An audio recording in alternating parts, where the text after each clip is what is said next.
right හැමෝටම ආයිබෝන් කියලා පිළිගන්නවා. මේක තමයි අපේ පළවෙනි Java tutorial පාඩම වෙන්නේ.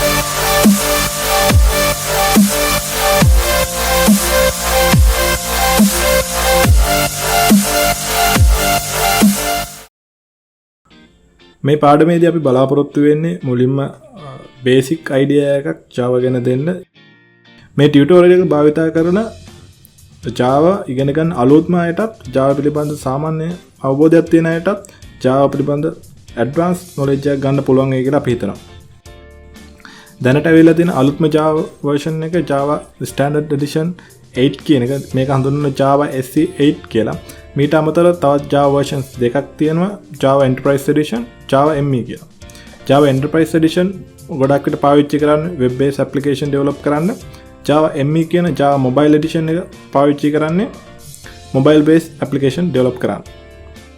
Java ලෝකේ ගොඩාක් දුරට ජනප්‍රිය වෙන්නේ write trans run anywhere කියන concept එක හින්දා මේ concept එක ගන්න මෙයාලා කරුණු කීපයක් බලපානවා.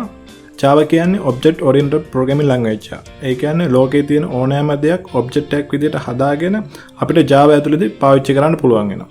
Java කියන්නේ platform independent programming language එක. C++ වගේම Java කියන programming language එකත් අපිට ඕනෑම platform එකක දුවන්න පුළුවන්. මේ සඳහා අපිට උදව් වෙන්නේ Java JVM කියන Java virtual machine කියන concept එක. Java කියන්නේ බොහොම simple language එකක්. ඕන කෙනෙකුට කියවලා තේරුම් ගන්න පුළුවන් language එකක්. හැබැයි Java කියන language එක පාවිච්චි කරලා අපිට පුළුවන් ගොඩාක් advanced programming හදන්න double OP කියන concept එක අපේ ඔළුවට ගත්තා. Java කියන්නේ දැනට තියෙන ලෝකයේ තියෙන security අතින් ගත්තොත් ඉතාම හොඳ තත්ත්වයක තියෙන developing language එකක්. මේක පාවිච්චි කරලා අපිට පුළුවන් virus free එහෙනම් කරදර අඩු programs හදාගන්න. Java වල security වැඩි වෙන තවත් හේතුවක් වෙන්නේ authentication techniques එයාලා පාවිච්චි කරලා තියෙනවා. එයාලා මේ සඳහා පාවිච්චි කරන public key කියන concept එක. අපිට පුළුවන් program වල තියෙන errors අඩු කරගන්න Java වල තියෙන compile time error checking සහ run time error checking කියන දේ භාවිත කරලා. Java කියන්නේ multi-threaded programming language එක. ඒ කියන්නේ අපිට එකවර වැඩ කිහිපයක් කරගන්න threads භාවිත කරලා thread කිහිපයක් භාවිත කරලා එකවර වැඩ කිහිපයක් වෙන විදිහට program එක develop කරන්න පුළුවන්. ඊට අමතරව Java කියන programming language එක අලුතෙන් එන multi-core processors වලට multi-threading එක හොඳට support කරනවා. Java කියන්නේ දැනට තියෙන ගොඩාක් වේගෙන් වැඩ කරන programming language එකක්. ඒ කියන්නේ Java වලින් හදන application ගොඩක් fast. මේ සඳහා උදව් වෙන්නේ Java වල තියෙන just in time compiler කියන feature එක. මේ tutorial එක බලන ඔයාලට Java develop කරන්න ආසයි නම් කරුණු කීපයක් ගැන සැලකිලිමත් වෙන්න වෙනවා. ඔයාලට මුලින්ම තියෙන්න ඕනේ PC එකක් තියෙන්න ඕනේ. PC එකේ Linux OS එක හරි Windows OS එක හරි Mac OS එක හරි install කරලා තියෙන්න ඕනේ. ඊට අමතරව Java JDK version 8 එක හරි ඊට ආසන්න version ඒ කියන්නේ Java JDK version 7 එක හරි 6 එක හරි තිබ්බොත් Java develop කරන්න පුළුවන්. ඊට අමතරව Java program එක ලියන්න අපි භාවිත කරන්න පුළුවන්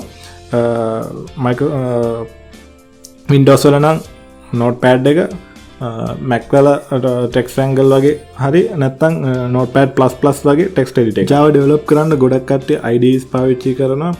අපි beginners ලා විදියට මේ tutorials වලදී IDEs පාවිච්චි කරන්නේ නැහැ. අපි පාවිච්චි කරන text editor එකක්. ඒ වුණාට දැනට ලෝකයේ තියෙන ප්‍රධාන වශයෙන් IDEs තුනක් තියෙනවා. ගොඩක් කට්ටිය පාවිච්චි කරන Eclipse කියලා IDE එකක් තියෙනවා. මේක ගොඩක් developers ලා තමයි මේක පාවිච්චි කරන්නේ. මේ තමතර NetBeans කියලා IDE එකක් තියෙනවා. මේක developers ලා පාවිච්චි කරනවා. ඒ වුණාට මේක ගොඩක් student ලා beginner level එකේ කට්ටිය තමයි NetBeans කියන IDE එක පාවිච්චි කරන්නේ. මේට අමතරව අලුතින් ආපු තව IDE එකක් තියෙනවා IntelliJ කියලා IDE එකක්. මේක පාවිච්චි කරලා අපිට පුළුවන් Java program එකක් හදාගන්න ලේසියෙන්ම. Java program එකක් හදන්න කලින් අපිට ප්‍රධාන concept කීපයක් ගැන සැලකිලිමත් වෙන්න වෙනවා.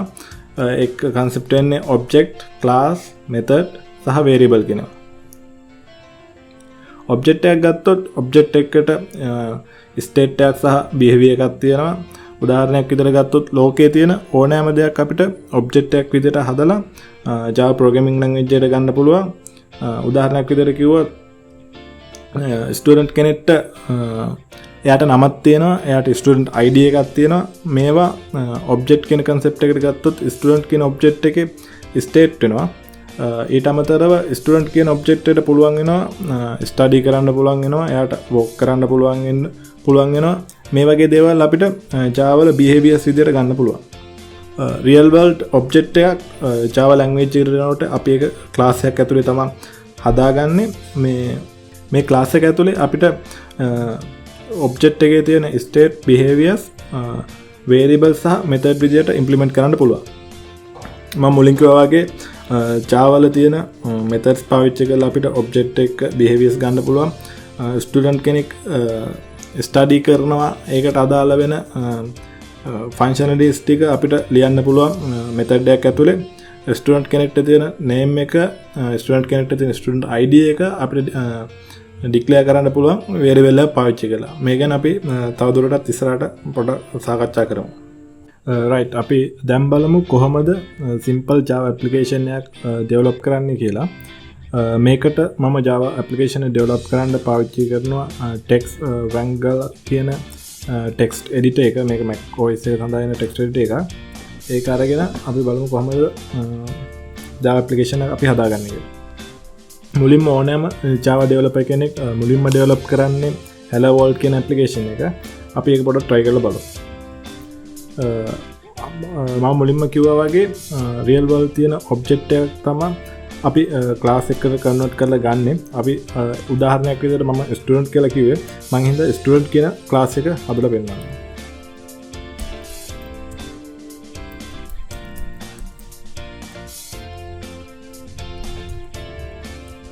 අපි මේ විදිහට class student කියලා type කරලා curly bracket එක open කරලා ඒක close කරලා තියෙනවා. මේකෙදි මේ සීමාව තමයි class එකේ Java class කියන එකේ සීමාව.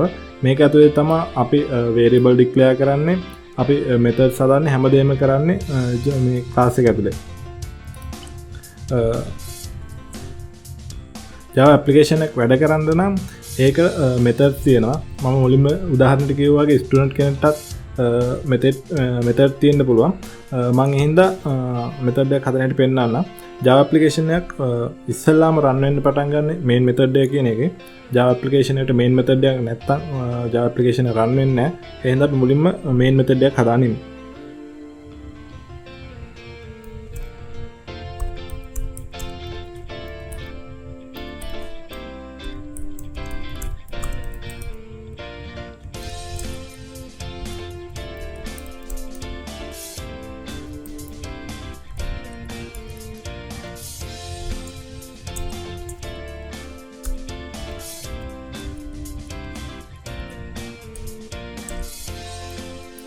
අපි දැන් main method එකක් හදාගත්තා. main method එකේ හදාගන්නේ public static void main කියලා type කරලා bracket එකක් open කරලා ඒක ඇතුලේ string arg කියලා දාලා ඒක square bracket එකක් open කරලා close කරලා කලින් කිව්වා වගේ curly bracket එකක් open කරලා අපි close කරලා තියෙනවා. මේ පෙන්වන සීමාව තමයි මේ method එකේ සීමාව වෙන්නේ. මේක ඇතුලේදී අපිට ඕනෑම code එකක් ලියන්න පුළුවන්, ඕනෑම variable එකක් declare කරගන්න පුළුවන්. මේ application එක අපි run කරොත් මුලින්ම application එක run වෙන්න පටන් ගන්න මෙන්න මෙතන ඉඳන්. ඕනෑම application එක develop කරන අය මුලින්ම එයාලා හදන application එක කියන්නේ Hello World කියන application එක. මේකේදී ඇත්තටම කිසි දෙයක් වෙන්නේ නැහැ. අපි පොඩි text එකක් print කරනවා command prompt එකේ Hello World කියලා. මම ඒක කරන්න හැටි පෙන්නන්නම්. ඒ සඳහා අපි පාවිච්චි කරනවා sysout නැත්නම් sout කියන code එක. මේක system.out.println කියන code එක තමයි අපි මේ sout කියලා කෙටියෙන් කියන්නේ.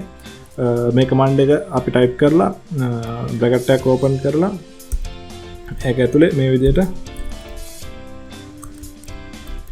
hello world කියලා type කරගන්නවා. මේ execute වෙන command එක ඉවර කරගන්න Java program එකට අපි දැනුම් දෙන්නේ මේ වගේ semicolon එකක් දාලා. right, දැන් අපේ Java application එක අපි හදාගෙන හරි මේක අපි save කරගන්න ඕනේ. මේක save කරගන්නකොට save as ගිහිල්ලා අපිට මෙතන ෆයිල් එකේ නමක් විදිහට ඕන නමක් දෙන්න පුළුවන්. මම දැනට මේ ෆයිල් එක නම් කරනවා student.java කියලා. ඊට මේක මම සේව් කරගන්නවා ඩෙස්ක්ටොප් එකේ. මම Java ෆයිල් එක සේව් කරගත්තා. අපිට දැන් තියෙන්නේ මේ Java අපි හදාගත්ත Java ෆයිල් එක කම්පයිල් කරලා එක්සිකියුට් කරගන්න. අපි Java application එක කම්පයිල් කරලා එක්සිකියුට් කරන්න පාවිච්චි කරන්නේ ටර්මිනල් එක. මේක Windows වල නම් අර command prompt එක පාවිච්චි කරලා මම මේ පෙන්නන command එක use කරලා Java application එක කම්පයිල් කරගෙන එක්සිකියුට් කරගන්න පුළුවන්. අපි හදාගත්ත Java ෆයිල් එකේ ෆයිල් නේම් එක වෙන්නේ student.java කියන එක. ඒ හින්දා මේ ෆයිල් එක කම්පයිල් කරගන්න මම ටයිප් කරනවා Java C. මුලින්ම අපි මේ ඇප්ලිකේෂන් එක මේ ෆයිල් එක කම්පයිල් කරගන්න නම් ෆයිල් එක තියෙන තැනට යන්න ඕනේ. ඒ හින්දා මම දැන් ඉන්නේ මගේ මැෂින් එකේ යූසර්ගේ ෆයිල්ස් ඇතුලේ. මම දැන් ඒ හින්දා මේ ෆයිල් එක තියෙන්නේ ඩෙස්ක්ටොප් එකේ. මම හින්දා ඩෙස්ක්ටොප් එකට මාරු වෙනවා cd ඩෙස්ක්ටොප් කියලා ගහලා මේක ls කමාන්ඩ් එක ගහුවොත් එimhe ඇතුලේ තියෙන ෆයිල්ස් ටික අපිට බලා ගන්න පුළුවන්. මට ඕනේ මෙතන තියෙන මේ student කියන Java ෆයිල් එක කම්පයිල් කරගන්න. ඒ හින්දා මම කමාන්ඩ් එක පාවිච්චි කරනවා Java C student.java කියලා. මේ කමාන්ඩ් එක යූස් කරලා අපිට මේ ෆයිල් එක කම්පයිල් කරගන්න පුළුවන්. අපි දැන් Java ෆයිල් එක කම්පයිල් කරගත්තා. හරියට Java ෆයිල් එක කම්පයිල් වුණොත් අපිට එතනදී බලා ගන්න පුළුවන් එතන ෆයිල් එකක් හැදෙනවා. අපි කෝඩ් එක ඇතුලේ ලියපු class name එකෙන් class name එකයි .class කියන extension එකෙන් ෆයිල් එකක් හැදෙනවා. මේ ෆයිල් එක තමයි අපි රන් කරගන්නේ. මේ ෆයිල් එක රන් කරගන්න අපි කමාන්ඩ් එක පාවිච්චි කරනවා Java කියලා ටයිප් කරලා class එකේ name එක දෙනවා. මේ තියෙන්නේ hello world කියලා දැන් ටයිප් කරලා තියෙනවා. ඒ කියන්නේ අපි හදාගත්ත පළවෙනි Java application එක හරියට වැඩ කළා දෙනවා.